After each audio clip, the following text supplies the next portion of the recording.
Iron Man is known for betraying his friends at times, but maybe this is just because he too has trust issues. After all, how many times has Tony Stark been betrayed by himself?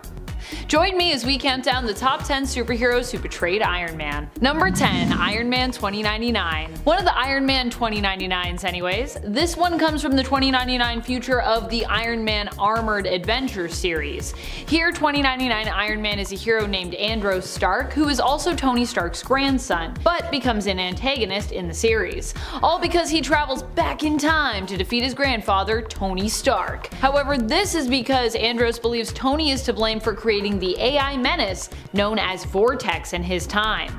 He attempts to kill Tony and the Avengers, but later realizes when they aim to use a virus to defeat him that this nanotech virus is actually Vortex, and that Vortex therefore only existed in true timey-wimey paradoxical fashion because it was created to defeat him, Iron Man 2099. In other words, Andros and his attempt to stop Vortex was also the cause of Vortex's existence. Man, what a time travel story. I feel like time travel and Tony Stark go together just like bread and butter. This is just always a thing that happens. Number 9, Iron Lad. Iron Lad probably didn't mean to betray Iron Man back when he was known as Iron Lad, but the reality is he was destined to do so. This is because Iron Lad goes on to become the famous Avengers villain Kang the Conqueror, along the way also becoming Immortus and using his power to, at that time, manipulate and influence Iron Man, to get him to do his bidding, to help him direct events in a certain way. Kang/Immortus are generally all about manipulating the timeline so that they can achieve their own goals in the future. They're like, I'm gonna set everything in motion, then I'm gonna go to the future, and then like everything will be great for me Kang, or for me Immortus. And unfortunately, Immortus's machinations this time around caused Iron Man to be pulled into his plot, and eventually turned into Immortus's own sleeper agent, making Iron Man turn on his friends and then become a villain. Boo. And like I said, Kang and Immortus are technically Iron Lad, so technically a hero, at least to start with. And friends, before I move on to this next spot, if you are loving this list and you want more betrayal lists, be sure to let us know who you want to hear about getting betrayed next. So many people have been betrayed, so many people. Number 8, Hulk. I personally kind of think Hulk was actually kind of justified in this one, but you could consider it betrayal just based on the fact that Tony was, pretty much just trying to apologize and atone for his past, and Hulk pretty much wanted none of it. This spun out of Original Sin when it was revealed that an inebriated Tony, back when he was an alcoholic, was responsible for an accident in essence that transformed Bruce Banner and created Hulk. He had tampered with the Gamma Bomb and had also pushed for more deadly weaponry against Bruce's wishes. However, the version of Tony that we had in the present day had been mentally reset, so despite being post-Superior Iron Man here, he was back to being a good guy and basically just felt awful about this whole thing and about all of the bad stuff he'd done in the past. But despite this, Hulk still wanted to end his life and was unwilling to talk it out, which, isn't really fair considering that Tony was like, look, I know I messed up, but can we just be friends? Aw, poor Tony. Everyone always wants to kill him. It's a rough go. Number 7, Ant-Man. Hank Pym has done a few things to portray a good amount of the Avengers, but this time around, we're actually talking about a version of him that merged with Ultron. I think it's called Ultron Pym is what we usually call this version of Ultron, fun fact. I'm calling it Ant-Man though because it's a heroes list, but Ultron Pym I think is the general name. Hank and Ultron had united to become one being, which ended up messing them both up, as you'd imagine, in Ultron Agenda. Tony at the time was dating Janet Van Dyne, and Ultron Hank, or Ultron Pym, did not like this. His plan was to fix the world by turning everyone on it into a sort of organic and AI merged being, and wanted Janet to basically merge with Jocasta and act as his partner and in essence part organic, part AI, Robo-esque bride. Because Tony was with her, this pretty much infuriated him, and so the two faced off, with Ultron Hank trying to kill Tony because of his relationship with the Wasp. What a weird story.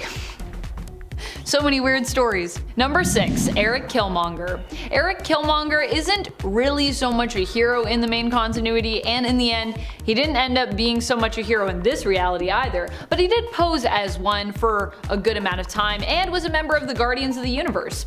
Although he did try to betray them as well, having his own objectives. So, important to note. Killmonger became Iron Man's right-hand man in the Disney Plus streaming series What If, in the episode titled What If Killmonger Rescued Tony Stark? What would have happened? Well, Killmonger would have pretended to be a friend to Tony Stark only to later betray him and kill him in cold blood.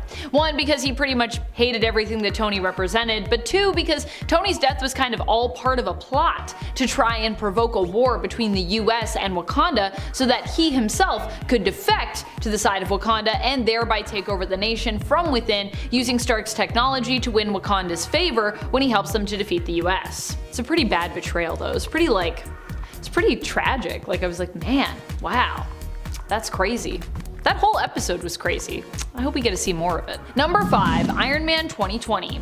Iron Man 2020 is Arno Stark's Iron Man. In the comics he just went by Iron Man, but editorial wise he was referred to as Iron Man 2020, just to make it more clear that, you know, this isn't Tony Stark Iron Man. And also because that was actually the name of the series that he was a part of. Arno Stark, by the way, is Tony's brother and was the natural born son of Maria and Howard Stark, whereas it was revealed that Tony himself was adopted. Arno was hidden away for his own protection and also was not able to roam freely in the world due to him being born requiring medical assistance to breathe.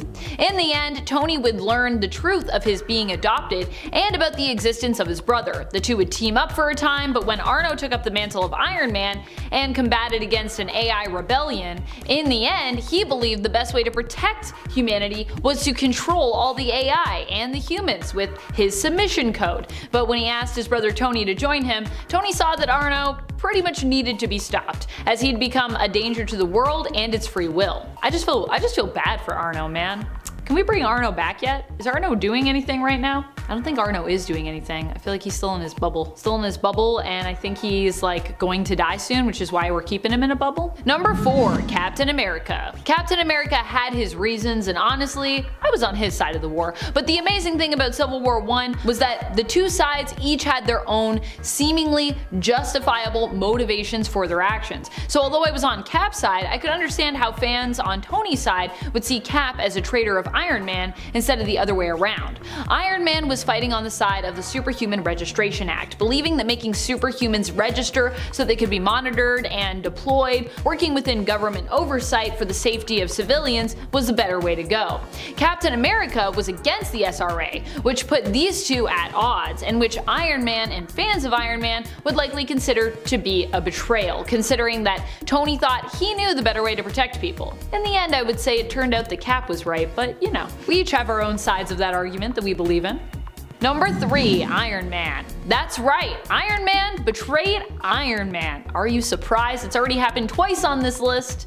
It's gonna happen again. In fact, that happens kind of multiple times in the comics and in narratives. It is kind of a thing that I feel like comes up more than once. This time though, we are focusing on The Crossing, when Immortus turned Iron Man into a sleeper agent and villain, which we talked about a little bit earlier on the list. A young Iron Man was then brought to the present day to fight against his older version, and you could say there was some betrayal on both sides here. Older OG Iron Man had betrayed his younger self and his own ideals by allowing himself to become a pawn of Immortus, though admittedly it wasn't really his fault, and younger Iron Man fought against older evil Iron Man, which was likely considered a betrayal in his eyes, because you know, he's got his younger self fighting him. He's like, that's not cool, man. At least until older Iron Man almost killed his younger self, and then he ended up being redeemed in the end, sacrificing himself inevitably to save everyone else, and allowing the younger Tony to remain in the present day and take over for his older self. Oh, The Crossing. What a weird time you were. Even more odd, later down the line, these two Iron Men would actually be merged together, becoming the real Iron Man instead of two different versions of the character. And now we have Reset Iron Man, there's like stuff that he doesn't even remember from the past. Iron Man's had a weird continuity. Number 2, Captain Marvel. Captain Marvel and Iron Man used to be super close, but then Civil War II happened. They are over the events of Civil War II now in present day, but boy did this initially muck up their friendship. After the success of Civil War I, Marvel thought a second Civil War was in order, but this time the motives behind it, they weren't quite as solid. Carol Danvers believed that the inhuman Ulysses' visions of the future that might come to pass, and were somewhat unclear, should be acted on to protect humanity. Doesn't really make a lot of sense, but okay. In other words, Civil War II was Minority Report. Iron Man, being down this road before, tried to talk Carol out of this madness, but after Rhodey died when a prediction of Ulysses's came true, there was basically no stopping her.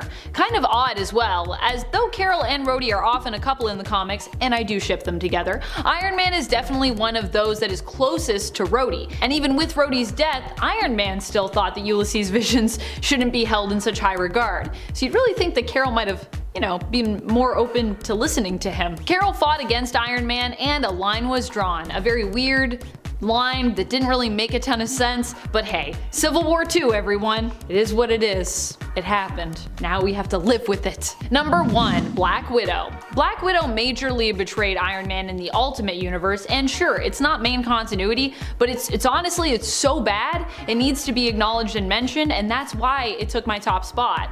In the Ultimate Universe, Black Widow was only posing as a hero, but was really, in secret, a villain the whole time, simply pretending to defect to get in with the heroes and then betray them and betray the United States. She was engaged to be married to Tony Stark and ended up breaking off the engagement when she revealed her true colors. She attempted to steal Tony's fortune and tragically killed his loyal butler and his friend Jarvis as well. So sad. In the end, Tony was able to stop Black Widow because he had given her a suit of armor as an engagement gift, but made sure to still have control of the nanites that were in her blood because of his terrible track record with women. Too bad he wasn't able to save Jarvis though, it's pretty sad.